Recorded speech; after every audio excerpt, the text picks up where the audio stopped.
Tour museum tayo ngayon. Museum tour.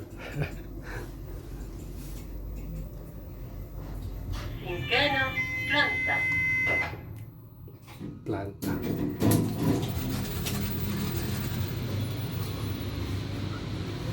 Ito. Ayun yung bridge. Oh, ang ganda po. Oh. Tingnan nyo naman po yan ang Andorra. Amazing. Ang ganda. Tingnan yung buildings oh. Ganda po. Ang ganda.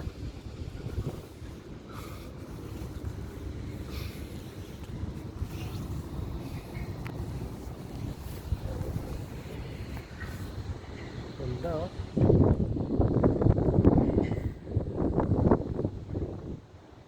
Tapos yun oh, bundok.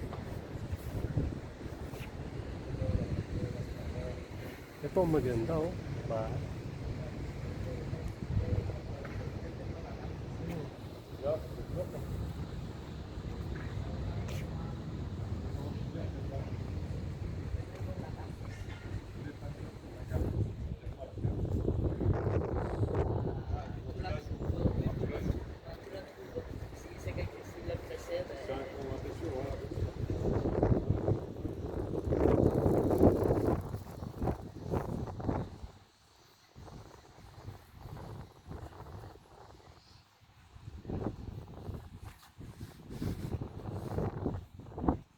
Isang museum.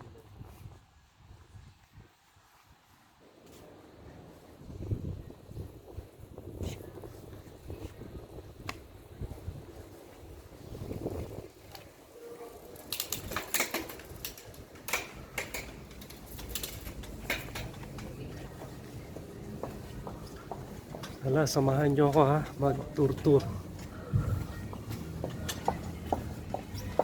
Hola, señora. Where's the other museum here? The museum, the Control Museum. Here. Ah, this one? Yes. This building? Yes. Ah, okay. Yun daw, kabila. Pero dito mo tayo tingnan. Oh. Yung glass. Galing. Ayun. Tulay.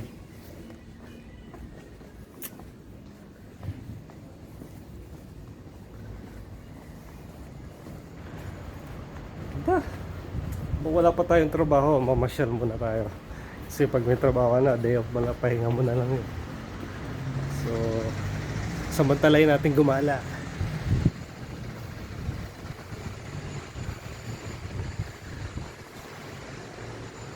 Ito yung nakita ko sa taas, so. Ay, glass. Yun. Glass siya.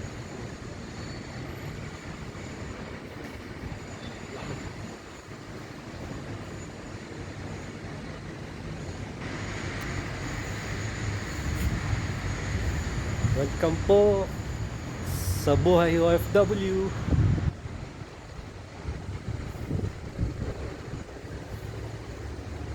Punta natin yung museum. Dito muna tayo ha. Kasi kakabit sila ng Christmas lights oh.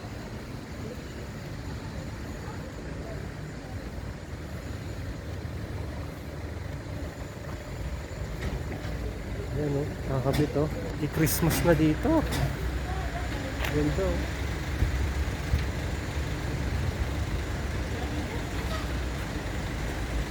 Kabit na sila.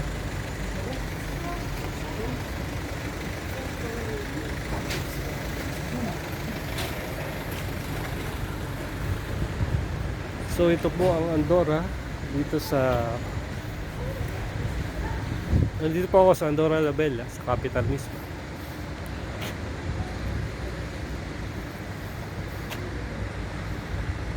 Ganda dito. Sarap. Maliit siya pero daming magandang explore, lalo na yung mga bundok dito.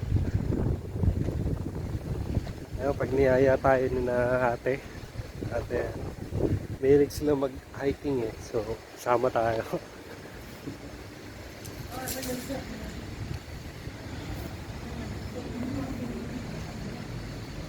Yun na.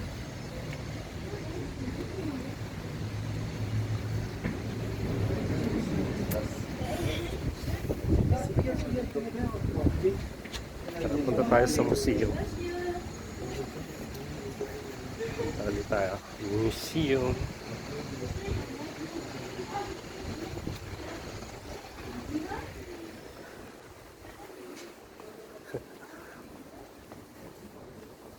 Ito yung ano nakaka-addict. Yung paglipat-lipat ko. Ito yung parang na-addict na ako na makarating sa iba-ibang lugar. Kasi ang sarap sa pakiramdam. Nakakatuwa. Parang sarap mabuhay, no? Hindi, masarap naman talaga mabuhay. Ang galing, ang linis pati. Tingnan nyo ang mga kalsada, ang lilinis. Oh, tingnan nyo yan, oh. Pa isa-isa lang, may mga cigarette butts, yun lang. Pero hindi malinis siya. Masarap maglakad. Masyal. Ito ang ganda.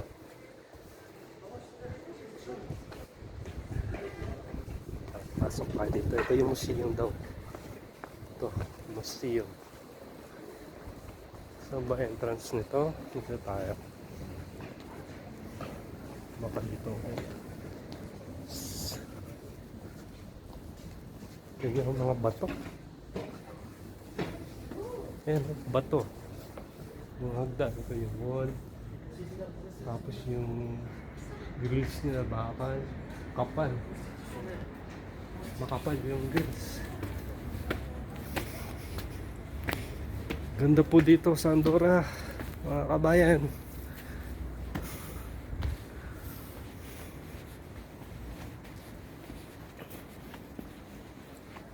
So, ano yung entrance?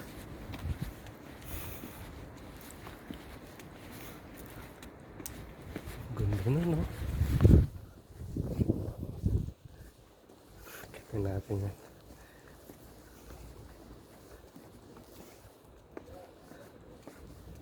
Entrance nito. Ay, ayun. Dito muna tayo sa sana bukas, no? Yan, ito. Papasukin natin to. Museum to.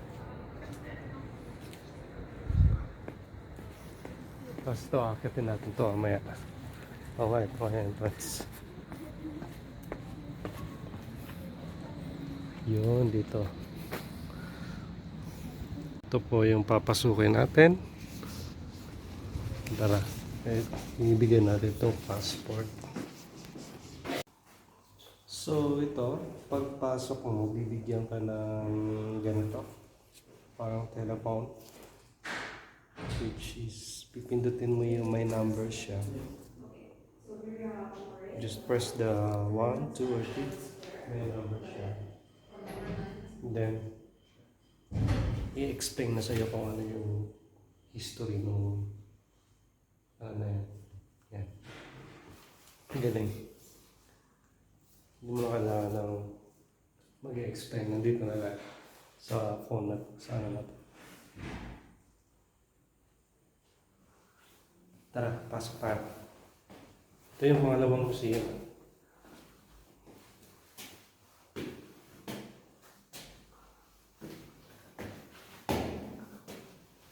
Ganda.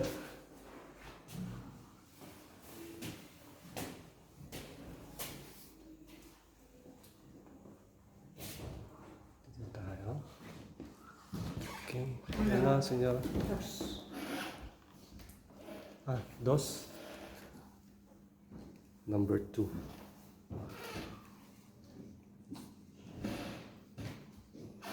Number 2 to.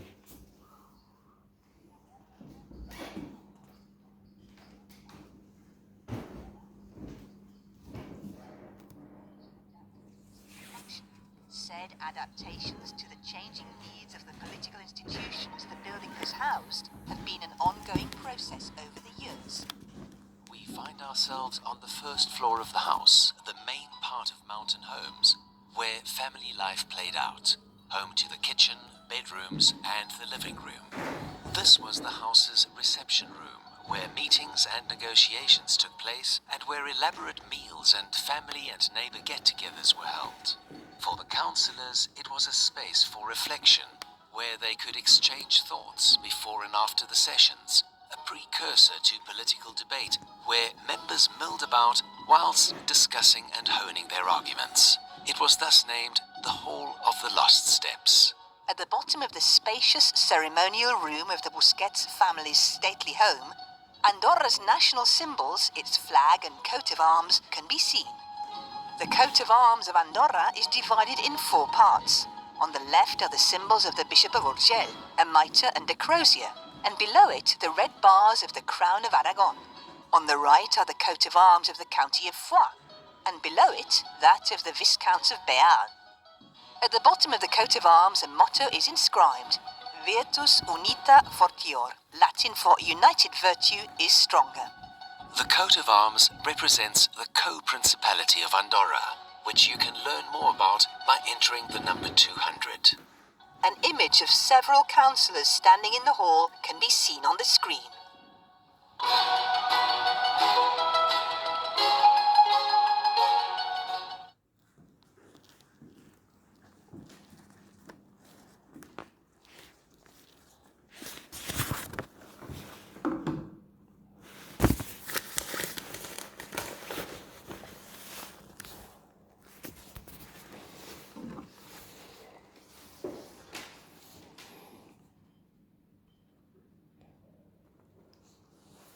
Door number 4.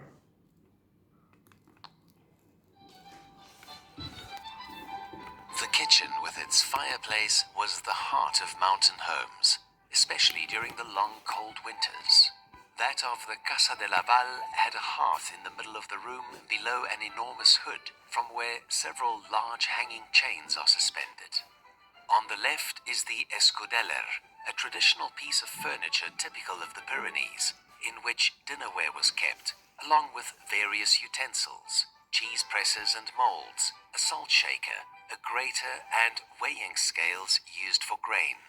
The kitchen also had a bread oven and a kneader, essential items in the house of this size. The councillors ate in the kitchen during their time at the house, which could extend over several days, either because deliberations dragged on or due to the harsh weather conditions. Most council sessions were held in autumn or winter, the coldest months of the year, but also when there was less work to be done on the land. A 19th century French knight-errant provides insight into the councillors' lavish dinners. Great fires, ostensibly for roasting whole lamb and ox, gargantuan pots suspended from solid iron chimney cranes, stoves and other luxuries which stood out against the general simplicity of Andorra. The painting on the opposite wall depicts the councillors gathered around the fireplace clad in traditional clothing. The kitchen was in use until the 1930s. These days, every year on Ash Wednesday, the Consorcia de Casats d'Andorra la Vella, a congregation founded in the 18th century, holds the so-called Consell del Bull, which ends with a hearty lunch. The upper part of the house was often used for storing wheat, since the openings in the outer walls helped it stay dry. The top floor of the Busquets family house was converted into the councillors' bedrooms, which were kept warm thanks to the kitchen's large chimney.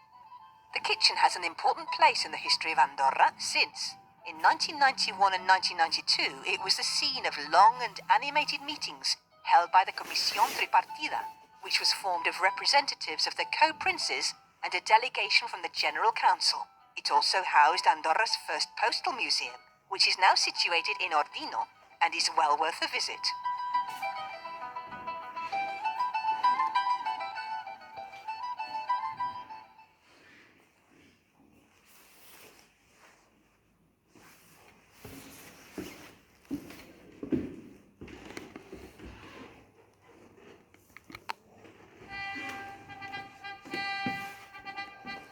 We are now in the council chamber, the nerve center of the building. The seats arranged in a semicircular fashion, the traditional form of church choirs in the architectural sense, were where the councillors sat. At the far end of the room, presiding over the assembly, would sit the General Syndic, the Deputy General Syndic, and the Secretary. Below, portraits of the current co-princes. The chamber is situated where the main bedrooms of the Busquets family were once located. The earliest image that has been preserved shows an austere space with rows of chairs lining the whole room and coat racks for the councillors' capes and three-cornered hats. On the right hangs the bell that was rung to call the councillors to the sessions. The chamber's current appearance dates from 1962, when it was renovated. The sessions were held in the chamber until 2011, when they were relocated to the newly built government headquarters situated next to the Casa de la Vall. Until 1978, there were 24 seats. However, with the establishment of the parish of Escaldes-Engordany, an extra 4 seats were added. Andorra's territory was divided into ecclesiastical parishes during feudal times. From 1982, the head of government and the ministers sat at the central table. The traditional sessions, Constitution Day and St. Thomas Day, still take place in the Casa de la Vall. Councillors and general councillors dress in traditional attire, consisting of the aforementioned black cape and three-pointed hat. Since the establishment in 1419 of Andorra's first parliament, the Consell de la Terra, the institution has evolved over time, and with the drafting of the constitution in 1993, it became a parliament with a rule of law defined by a unique political system, a parliamentary diarchy. 2 co-princes, the Bishop of Urgell and the President of the French Republic, are the joint heads of state. Legislative power is devolved to the General Council. Executive power is exercised by the government, and the judiciary is vested in the Superior Court of Justice, together with the constitutional courts. To find out more about the General Council, enter the number 500. The aforementioned image of the room, taken in 1937, can be seen on the screen.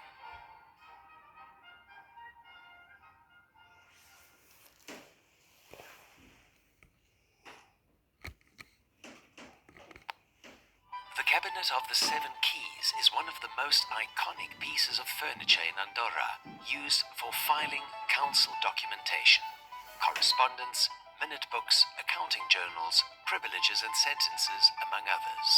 A rigorous lock system makes it impossible to open without all 7 keys, one for each parish. When the Consell de la Terra moved into the house, 6 locks were installed, and the names of all 6 parishes were engraved. After the parish of Escaldes-Engordany was added, the cabinet of the 6 keys became the cabinet of the 7 keys.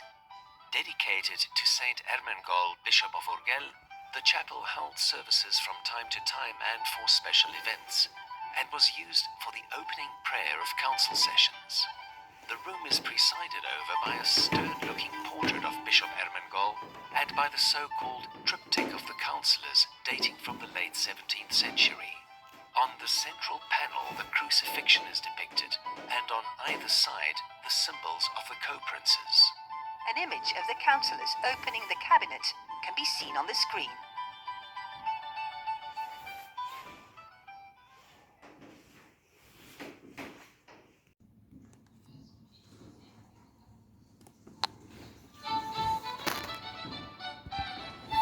The murals decorating the room, arranged like medieval tapestries, represent the Passion and Death of Christ and were painted in the 16th century. In 1956, they were moved to the adjacent room, which is the honorary office of the syndic. On account of its opulent decoration of a religious nature, this room was known as the Bishop's Room. However, that is not to say that the room was dedicated to the bishop.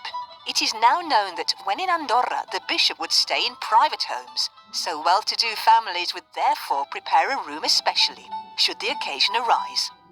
It was also used as the meeting room of Andorra la Vella City Hall, and later on, after being divided in 2, it housed the French school and the library. If you would like to learn more about the murals, enter the number 300.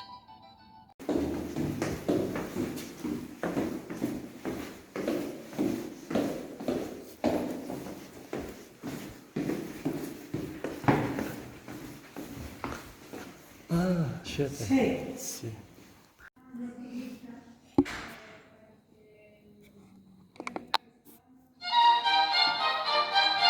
On the ground floor were the pens in which livestock was held, as well as the cellars, cool, ventilated spaces where food was stored.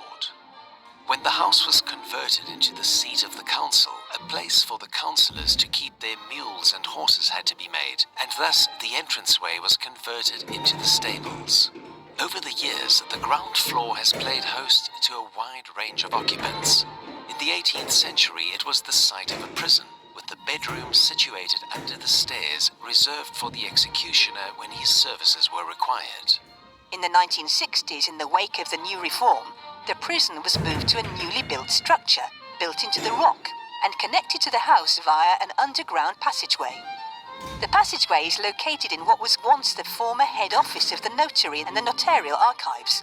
At the top of the stairs, several mural fragments depicting scenes from the Crucifixion and the Garden of Eden, dating from the 17th century, can be seen. In 2005, the correctional facilities were transferred to a new location. From here, following the magnificent floral wall hanging made from pebbles, we move on to the final room on the tour.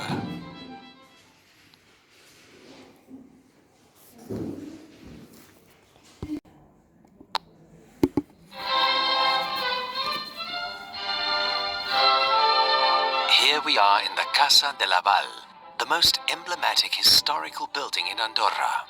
We are welcomed by the words Domus Concili et Justitia Sedes, Latin for Council Headquarters and Seat of Justice, which are engraved on the doorstep of the entrance.